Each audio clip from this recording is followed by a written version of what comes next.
So I've just received my first book review. The book that I've published, The Poetics of Matthew 1, earlier this year, has received its first review. The review is in French.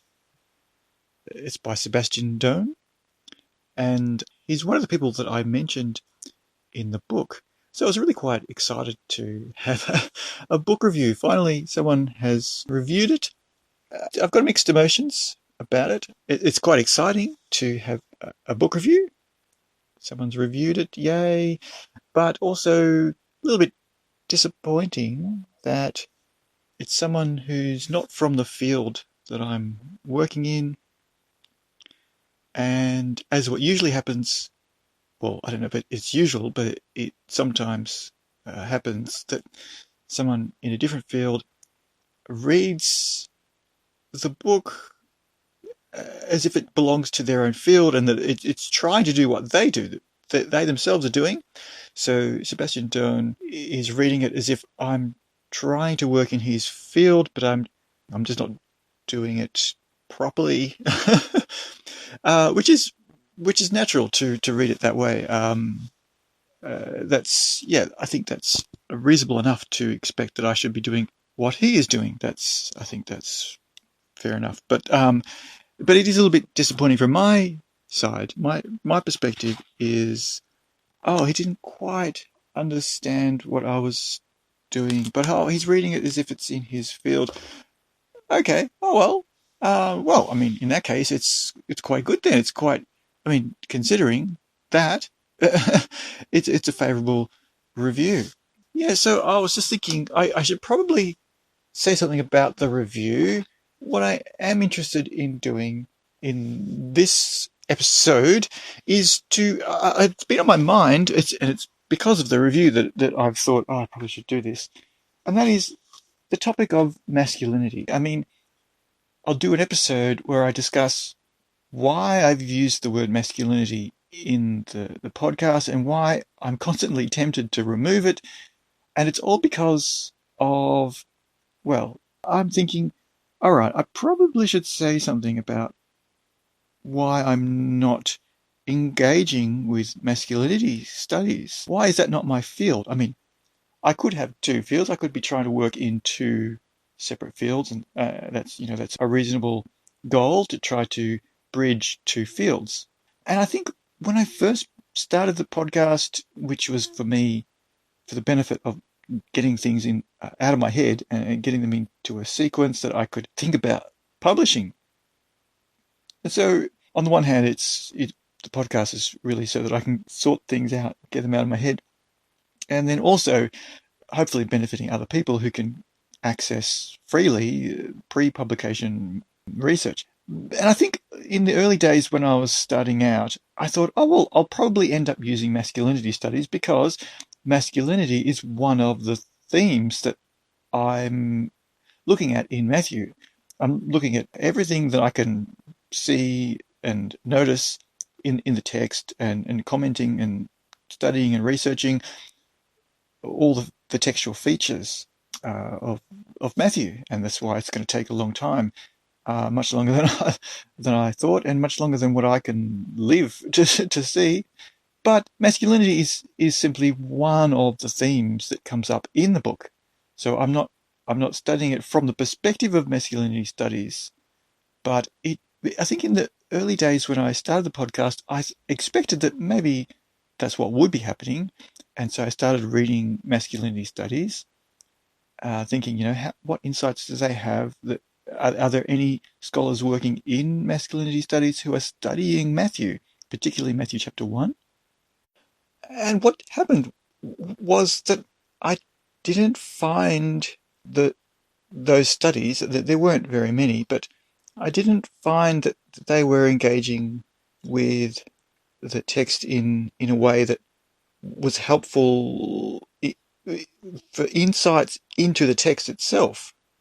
I mean, there's insights into the modern psyche, because it's using modern ideas of gender, and basically masculinity studies says, it's got this assumption that says we can critique the text, but we don't expect the critique to come from the text. We expect that the critique comes from us. We're the ones who can do that. That the text, the people who wrote, like the biblical writers, so the writer of Matthew and the earliest readers of Matthew, they couldn't critique things like masculinity. They couldn't critique patriarchy.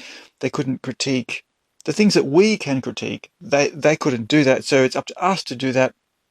And this is all a reasonable assumption to some degree, but that's not what I was finding when I'm studying the text. I'm finding, there is a critique of patriarchy. I mean, it's not the same kind of critique that we in the modern Western world would have of patriarchy, but it is still, nevertheless, it's still a critique. And masculinity is a theme, like paternity, masculinity, patriarchy. These are themes that come up in the book of Matthew. And so what used to happen is that before masculinity studies, people didn't really know what to do with those topics, so they just ignore it. And so eventually masculinity studies develops and says, hang on, we can't just ignore this stuff. We've got to study the gendered nature of the text. We've got to study it. It's up to us to study it. And I think the assumption also is, well, the text has already been studied in every other possible way, and so we kind of know enough about what the text was trying to say, what the writer's trying to say, what the writer expects, the way that it's written and the way that it's expected to be read. We kind of know enough about that. So it's time to do all these other critiques where we, in front of the text, are critiquing certain aspects, because we don't want to replicate everything about masculinity and patriarchy that's in the text. Like is that a part? Is that a portion of? Did we really want to replicate that part? And so if we're not studying it, we're gonna be inadvertently replicating it if we're not critically studying it. So that's the idea, and it comes out of some of the earlier work that Elaine Wainwright was doing, saying it's up to us to expose the patriarchy in the text, to expose these kind of things, so that we don't inadvertently replicate them, and we've got to critique them, and the critique comes from us. It's up to us to do it. The critique doesn't come from within the text. That's the assumption. Whereas this is different than what I was finding. I was finding that there's already a critique in the text, so I couldn't really use masculinity studies because they weren't doing exegetical analyses. They were doing something different. It does seem very elitist to me. It seems consciously, I mean, a critique is an elitist kind of thing. Like a critic is putting themselves above the thing that they're critiquing in some way. So that's kind of natural, I guess. Whereas an exegetical analysis is trying to tease out what's already there. It's trying to unpack what's already there. It's trying to listen generously, not uncritically. It still can be critically minded. So this brings me to the reason why I'm talking about this as its own episode is because I'm constantly tempted to take out the word masculinity from the name of the podcast. I'm studying the structural patterns in the text. This is like a deep exegetical analysis, and find patterns that might help to interpret the text from within the text itself. So, what's masculinity got to do with it? Well, masculinity is one of the patterns that comes up in Matthew chapter 1, right from the very beginning, where it's giving this: Abraham produced Isaac, Isaac produced Jacob, Jacob produced Judah and his brothers. It's very patriarchal sounding, but it's deliberately patriarchal sounding because its whole point is to make a particular point about the kind of patriarchy that leads to the Messiah, and particular heirs, how particular heirs were acquired by particular patriarchal figures within this elite messianic pedigree. And so that's the topic. So I study that topic from studying the text. I'm looking for, what is the text saying? And it just so happens that the text is bringing up masculinity, paternity, patriarchy as something that it is commenting on, So there's a little bit of a critique going on. But I think if, from the point of masculinity studies, we couldn't really see that if we assume that, no, it's just us that brings the critique. We don't expect the critique to be coming from the text. That's what we do. We bring the critique. Ancient readers can't critique things like patriarchy. That's the assumption, basically. But having said that, that's not always the assumption, and masculinity studies is expanding and developing and maturing as a field. And so, for example, there's a book by Susanna Asakainen called Jesus and Other Men, Ideal Masculinities in the Synoptic Gospels. And so that's focusing on Matthew, Mark, and Luke. So there's a lot in Matthew, and it's comparing differences within the presentations of masculinities in Matthew, Mark, and Luke. And Susanna Asakainen finds that particularly in Matthew, a little bit more so than Mark and Luke, we have Jesus encouraging his disciples into a subordinate kind of masculinity, voluntary subordinate masculinity. And so this is something that I should have quoted in my book, where I mention Matthew chapter 19, verse 12, where Jesus encourages his disciples to emasculate themselves by becoming like eunuchs for the greater kingdom. And so I really do appreciate the work of Susanna Asakainen, because she's trying to look at the presentation of masculinity, how it's being constructed according to each of the synoptic gospels.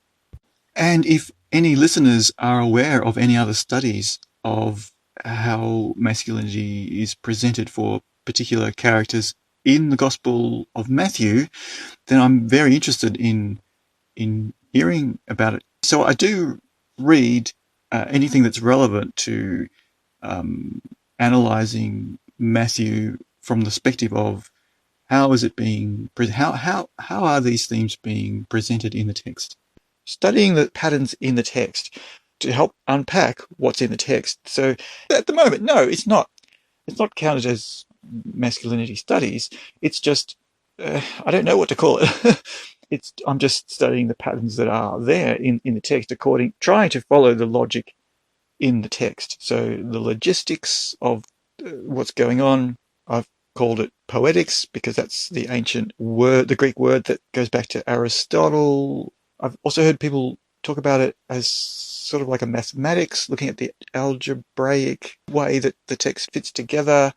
Yeah, whether you think of it as mechanics, logistics, aesthetics, poetics, studying the patterns in the text to help unpack what's in the text. So I'm not doing masculinity studies, but I thought I should say something about that, because what am I doing? Why is the word masculinity in the name of the podcast? And I'm constantly tempted to remove the name masculinity from the podcast because people might think, oh, he's doing modern masculinity studies. Yeah, so, but it's not that I'm completely ignoring the field of masculinity studies. It's just I find it very difficult to find that it's actually helping with insights for the insights that I'm looking for. It has got more insight into the modern psyche from a different, it's a very different perspective. And yeah, so I haven't really been able to utilize masculinity studies like I thought I might.